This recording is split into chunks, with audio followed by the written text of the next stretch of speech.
Na psicologia, isto é conhecido como sabotagem de relacionamentos. E embora esta autodestruição assuma várias formas diferentes, hoje vamos analisar especificamente o tipo evitante. Vamos ver exatamente o que está a acontecer no teu cérebro quando sentes aquela vontade súbita de fugir, e o que podes realmente fazer em relação a isso. Para compreender esta vontade de fugir, precisamos de trazer de volta aquele conceito central do nosso último vídeo, a linha de base interna.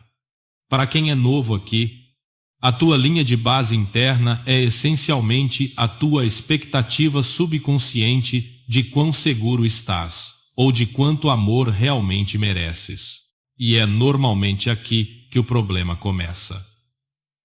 Para aqueles de nós que têm o hábito de fugir de bons relacionamentos, essa linha de base é muitas vezes definida num nível muito, muito baixo. Ora, de acordo com o que se chama de esquema desadaptativo precoce, talvez tenhas crescido num ambiente onde o amor sempre pareceu condicional, onde o afeto era uma recompensa pelo bom comportamento. Ou talvez tenhas crescido num lar muito caótico, onde mostrar as tuas necessidades era visto como uma fraqueza ou um fardo. O teu cérebro jovem aprende esta lição muito bem. Ele aprende que o amor verdadeiro e incondicional não é uma aposta segura. E lá no fundo, começas a acreditar que o verdadeiro tu, o tu confuso e imperfeito, não é propriamente digno de ser amado por si só. Isto cria essa linha de base muito baixa. Tu simplesmente não acreditas que alguém possa aceitar-te verdadeiramente. Por isso, quando uma pessoa boa se aproxima, um parceiro ou um amigo chegado, e te dá amor puro e genuíno, essa realidade dispara muito acima da tua linha de base. Para o teu cérebro, isto não é uma surpresa agradável. É um enorme erro de previsão. O abismo entre o mundo que esperas e aquele em que realmente estás. E o teu cérebro começa logo a fazer soar o alarme. Isto é bom demais para ser verdade. Isto tem de ser uma armadilha. Isto cria um estado de intensa dissonância cognitiva. Uma enorme quantidade de ansiedade.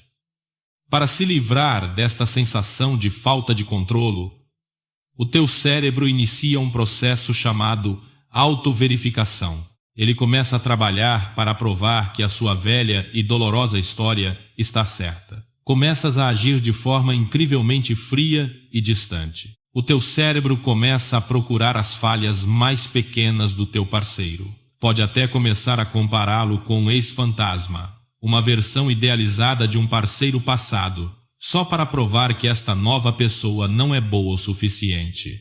Quando eles finalmente ficam desiludidos e se vão embora, tu voltas à tua solidão familiar. Dói incrivelmente, mas o teu cérebro respira de alívio. Ele diz: olha, eu sabia que não ia durar, eu sabia que não merecia ser amado. Tu trocas a tua oportunidade de seres feliz por uma sensação de segurança cognitiva.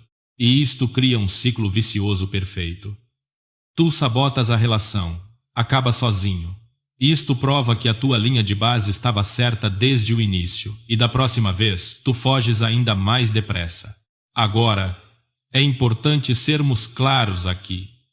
Isto não é o mesmo que ser apenas uma pessoa reservada ou introvertida.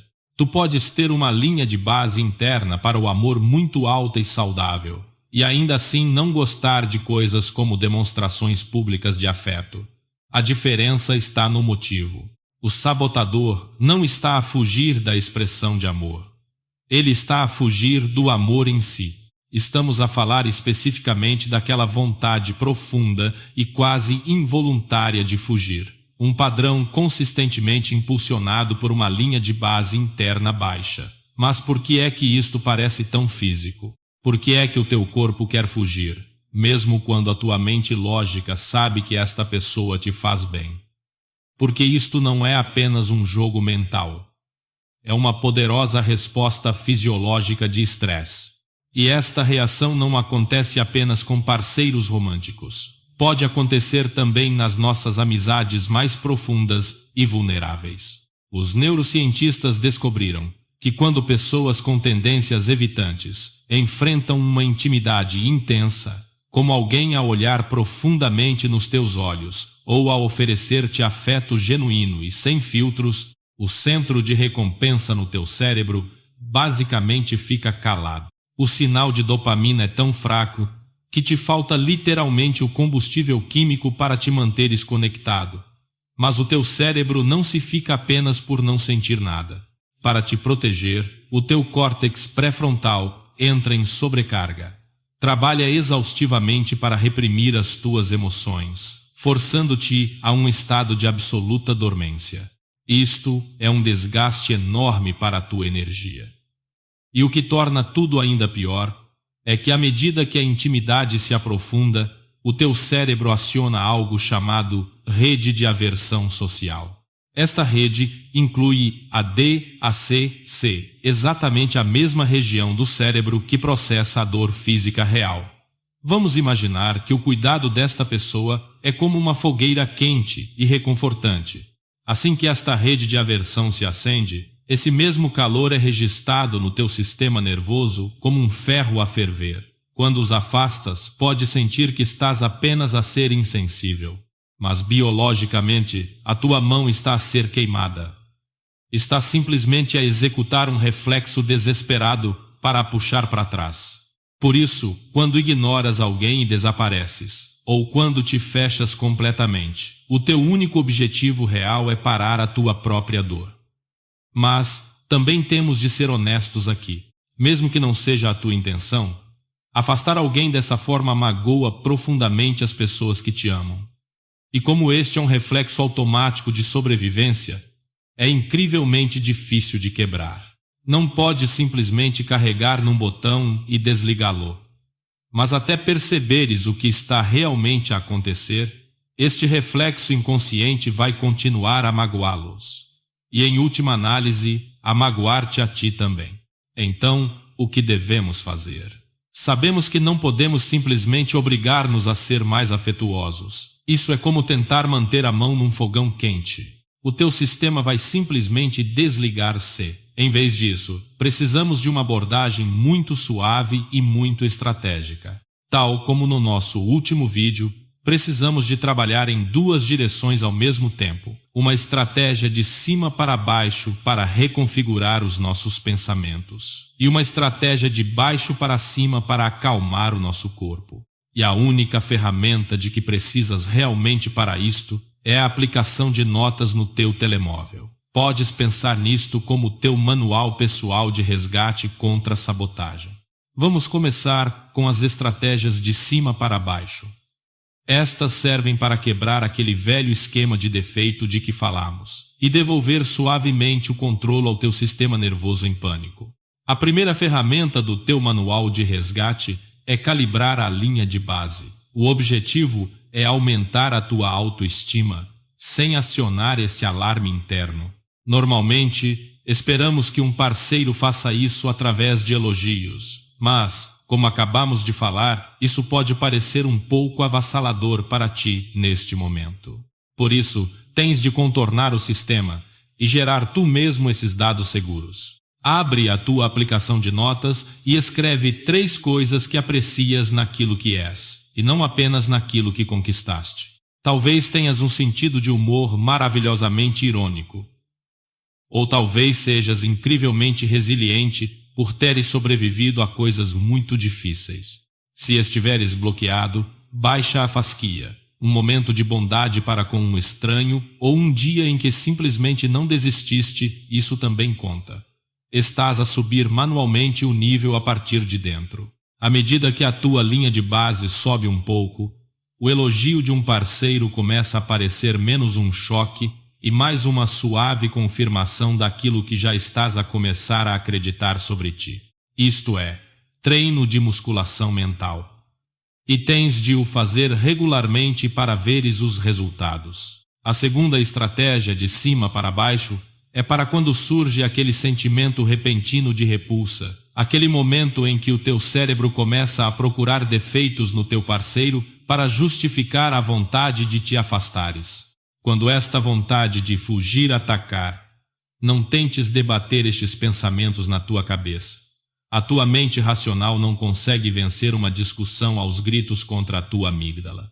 Em vez disso, usa o teu manual de resgate para a defusão cognitiva. Tira o telemóvel e escreve apenas: estou a notar a vontade de encontrar uma razão para fugir neste momento. Assim mesmo, tu já não és o pensamento. Tu és a pessoa que observa o pensamento. A partir daí, faz a ti próprio uma simples pergunta, deixando o medo de lado. Que tipo de parceiro quero eu ser neste momento? Isto permite-te escolher agir de acordo com os teus valores, como talvez o teu desejo de ser uma pessoa comunicativa ou responsável, mesmo que ainda estejas a sentir esse sufoco. Este é o momento em que provas que os teus valores podem ser mais importantes do que o teu medo. É uma declaração de que a tua vida não será guiada por aquilo de que estás a fugir, mas sim por aquilo que queres construir. Agora vamos às estratégias de baixo para cima. Estas são concebidas para acalmar fisicamente o teu sistema nervoso e ensinar os teus circuitos de recompensa a sentir prazer na intimidade novamente. A primeira é o que podemos chamar de registro de evidências. Muitas pessoas evitantes já experienciaram este padrão. Só começam a dar valor ao parceiro novamente depois de o terem perdido. Isto acontece porque apenas quando a ameaça da intimidade desaparece é que aquele interruptor no teu cérebro que suprime as emoções se desliga finalmente, permitindo-te sentir novamente a alegria que eles te traziam. Mas, na verdade, não temos de esperar por uma ruptura para sentir isso. Cria uma secção no teu manual de resgate chamada Registro de Evidências. Ao longo do dia, anota apenas os pequenos atos de bondade do teu parceiro, um elogio casual, ou algo que eles fizeram que te fez sorrir. Depois, quando estiveres sozinho, quando estiveres na tua bolha completamente segura, pega nesse registro e saboreia lentamente esses momentos. Eu sei que isto pode soar um pouco piroso, não é? Mas é, na verdade, um exercício cerebral muito poderoso. Porque quando estás sozinho, o teu radar de ameaças está desligado. O ambiente seguro permite-te dar ao teu cérebro microdoses de dopamina. Estás a ensinar manualmente ao teu sistema nervoso que o amor desta pessoa é uma recompensa e não uma armadilha. Por fim, vamos falar sobre a segunda estratégia de baixo para cima. Esta é para quando a própria proximidade parece literalmente como tocar num ferro quente. No teu manual de resgate, crie uma nova secção e chama-lhe a escada de aversão. Eis como funciona. Tu vais quantificar o teu pânico. Anota cada ato íntimo que te faz sentir sufocado e avalia-os numa escala de 1 a 10. Talvez dizer amo-te sejam 3, dar as mãos sejam 5, e falar sobre o futuro seja logo um 9 para ti. Depois, começas a lidar com eles a partir do fundo, como o 3. Quando esse momento surgir de novo e o desconforto bater, não fujas. Fica apenas lá e tenta respirar fundo. Isto desencadeia um processo biológico chamado extinção do medo. Porque não fugiste, o teu cérebro aprende: ok, o alarme está a soar, mas na verdade não está a acontecer nada de mal. Nós estamos seguros. Assim que esse 3 começar a parecer um 0, sobes para um 4. E é assim que lentamente e em segurança retomas o controlo do teu próprio corpo. Então, para juntar todas estas peças numa imagem clara, tu foges de relacionamentos saudáveis porque a tua linha de base interna para o amor está definida muito embaixo. Quando alguém te trata bem, isso cria um erro de previsão aterrador. O teu cérebro responde ativando a rede de aversão social, fazendo-te sentir fisicamente sufocado. E para corrigir isto, só precisas de aumentar lentamente a tua linha de base, reconhecendo o teu valor inerente, e dessensibilizar suavemente o teu sistema nervoso com essas pequenas e seguras experiências. Eu sei que acabamos de abordar muita coisa, e assimilar tudo isto pode parecer um pouco avassalador. Por isso, tirei algum tempo e organizei todos estes passos num PDF claro e prático para ti. O link está na descrição abaixo. Se tens lutado com isto, a minha maior esperança é que não te fiques apenas por ouvir, mas que o descarregues realmente e experimentes. Dá esse primeiro passo. E antes de terminarmos, temos de fazer uma distinção muito crucial. Todas as estratégias de que acabamos de falar baseiam-se no princípio de que estás com um parceiro saudável e amável, e que a tua vontade de fugir é um falso alarme fisiológico.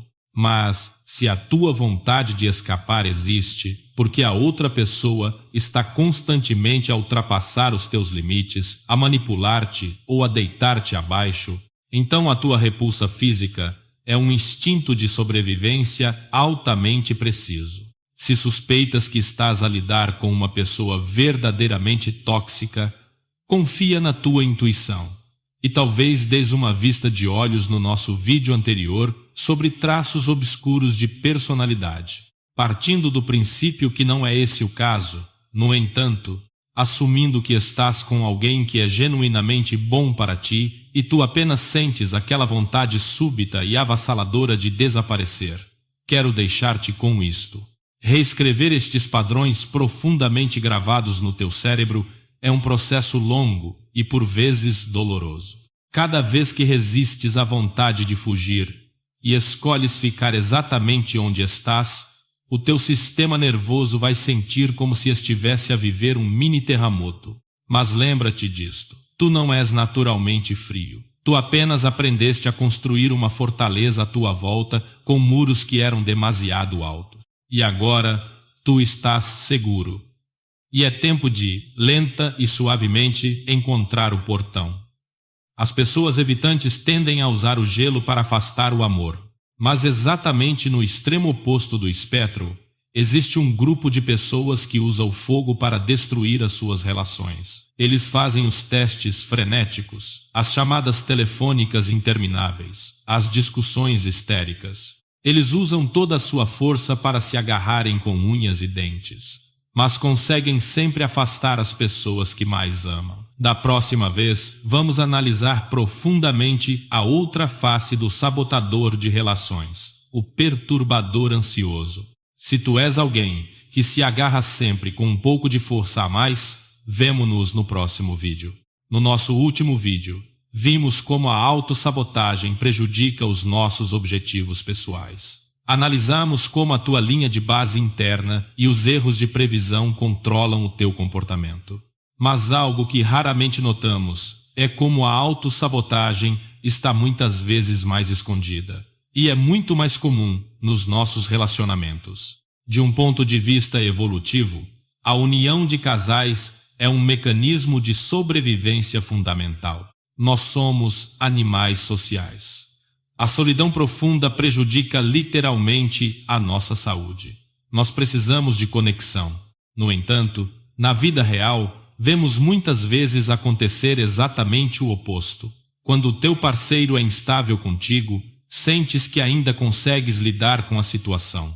Mas no momento em que começam a amar-te sem reservas, a mostrar-te um afeto profundo, ou a planear um futuro juntos, tu não sentes alegria. Em vez disso, sentes uma sensação extrema de sufoco e irritação. A bondade deles parece simplesmente demasiado pesada. Parece que até a respiração deles ocupa demasiado espaço. Tens esta vontade incontrolável de te afastares, de ignorares as mensagens deles, ou até de começares uma discussão sem motivo só para os afastares. Só queres escapar de volta para aquela carapaça perfeitamente segura. Onde estás? Só tu, apenas tu. Esta vontade de fugir surge com tanta força que mal consegues lutar contra ela. E é uma experiência profundamente confusa. Tu queres intimidade desesperadamente, mas quando ela é oferecida, o teu corpo recua. Podes até começar a pensar que talvez sejas apenas uma pessoa fria, que simplesmente não nasceste para ter uma relação íntima. Mas a dor aguda e inegável que sentes quando essa conexão finalmente desaparece conta uma história diferente. Prova que na verdade tu importas-te muito profundamente. Então por que razão destruímos a própria coisa que mais desejamos?